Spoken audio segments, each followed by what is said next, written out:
ফেসবুকে একটা খবর প্রচার করছে দেখলাম। খবরটা সঠিক না বেঠিক কে জানে। সঠিক হলে হতেও পারে, ফেসবুকের খবরকে তো আর হলে অথেন্টিক বলা যায় না, তাই না? তবে ঘটনার পরিপ্রেক্ষিত বিচার করলে খবরটা বেঠিক হওয়ার সম্ভাবনা কম। তো খবরটা কি? এই যে খবরটা হলো, পাবনায় 16 জনের এইডস শনাক্ত, 7 জনই কওমি মাদ্রাসার শিক্ষক। কোথায় শনাক্ত করা হয়েছে? 250 শয্যা বিশিষ্ট জেনারেল হাসপাতাল পাবনা। তো এখন পাবনাতে কি এই 16 জন এইডস শনাক্ত হয়েছে? তার মধ্যে 7 জনই কওমি মাদ্রাসার শিক্ষক। কি অদ্ভুত ব্যাপার, তাই না? ঘটনা কি সত্য নাকি? প্রেক্ষিত বিচার করলে সেটাই মনে হয়, কারণ যদি আমরা জানি যে এইডস রোগ আসলে কী কারণে হয়, কিভাবে হয়, এটা যদি আমরা বিচার বিশ্লেষণ করি, আর কওমি মাদ্রাসাতে যে শিক্ষকরা যে ধরনের আচরণ করে তার সাথে কিন্তু মিলে যায়। এই এইডস রোগটা একসময় গোটা পৃথিবীতে একটা ভীষণ একটা তাণ্ডব সৃষ্টি করেছিল এবং অত্যন্ত বিশাল হুমকি সৃষ্টি করেছিল, বিশেষ করে যে কোভিড ভাইরাসের আগে তাও বেশ কিছুকাল আগে, 1.5-2 দশক আগে কিন্তু এই এইডস রোগটা কিন্তু বেশ ব্যাপক সাড়া জাগিয়েছিল এবং গোটা মানব জাতিকে একটা কঠিন আশঙ্কার মুখে ফেলে দিয়েছিল।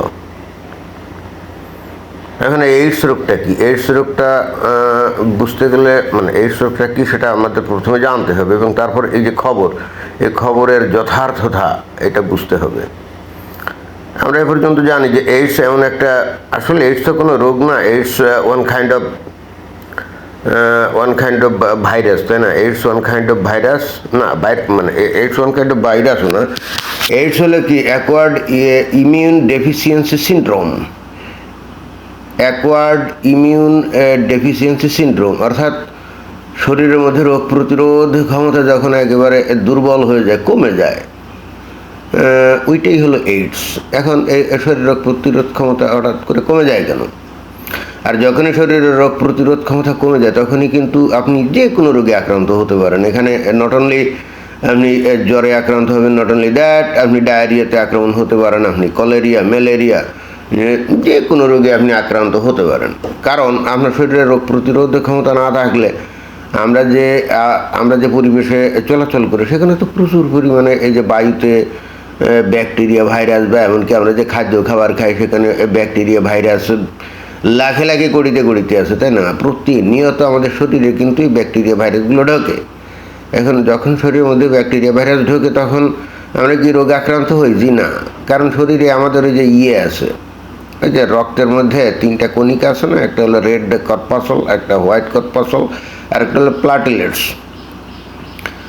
তো রেড কর্পাসলের কাজ হলো শরীরে ওই যে ওই অক্সিজেন পৌঁছে দেওয়া, কোষে অক্সিজেন পৌঁছে দেওয়া, রেড কর্পাসল লোহিত কণিকা যেটাকে বলি। আর ওই যে হোয়াইট যে কর্পাসল শ্বেত কণিকা বাংলা যেটাকে বলি, এইটা হলো কি করে? এইটা হলো রোগ প্রতিরোধের কাজ করে। অর্থাৎ শরীরের মধ্যে যখন ব্যাকটেরিয়া, ভাইরাস ঢোকে তখন এই হোয়াইট কর্পাসল এইটা কিন্তু আক্রমণ করে, ওই ব্যাকটেরিয়া, ভাইরাসকে আক্রমণ করে তাদেরকে কি একেবারে ধ্বংস করে ফেলে, পর্যুদস্ত করে ফেলে। এবং এই ক্ষেত্রে যদি হোয়াইট কর্পাসল জিতে যায় তাহলে আমাদের শরীরে কোনো রোগ ব্যাধি হয় না।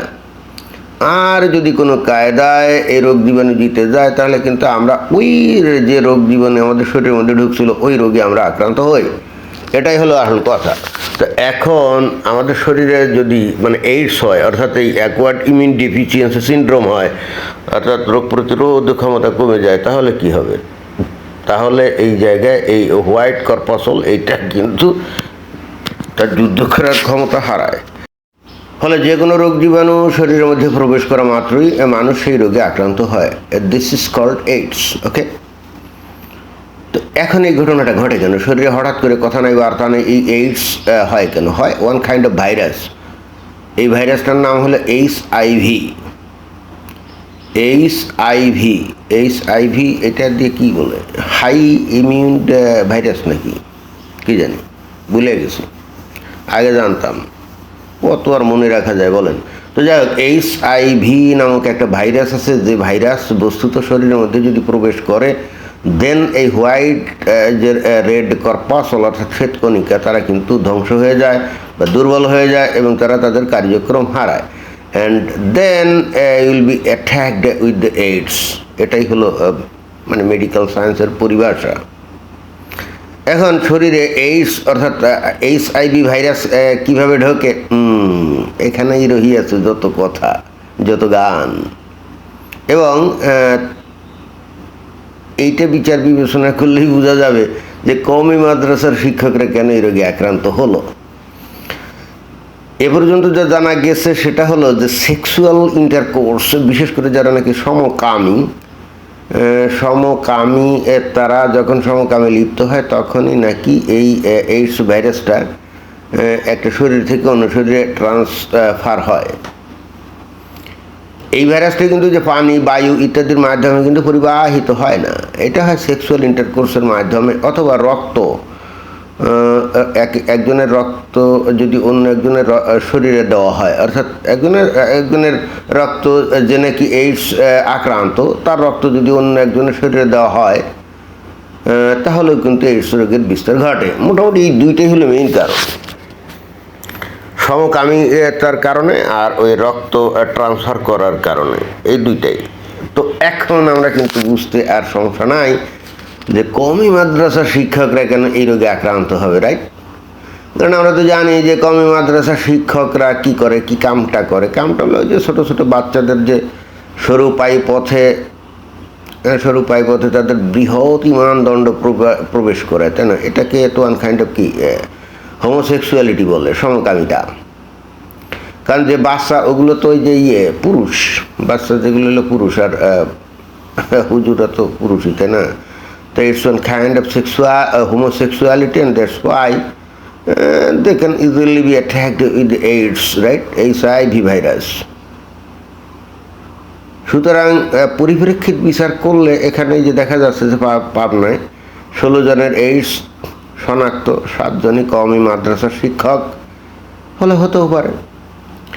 এই এইডস রোগটা এক সময় এমন আতঙ্ক তৈরি করছিল, কারো যদি এইডস হতো লোকজন তার ধারে বাড়ে ভিড়ত না, এবং কোনো পরিবারের কেউ এইডস রোগে আক্রান্ত হলে ওই পরিবার তাকে অনেকটা পরিত্যাগ করে দিত, তার সাথে কোনো সম্পর্ক থাকতো না, এমন একটা ভয়ঙ্কর অবস্থা ছিল। তখন অবশ্য জানতো না যে এইডস ভাইরাসগুলো আসলে কীভাবে সংক্রমিত হয়।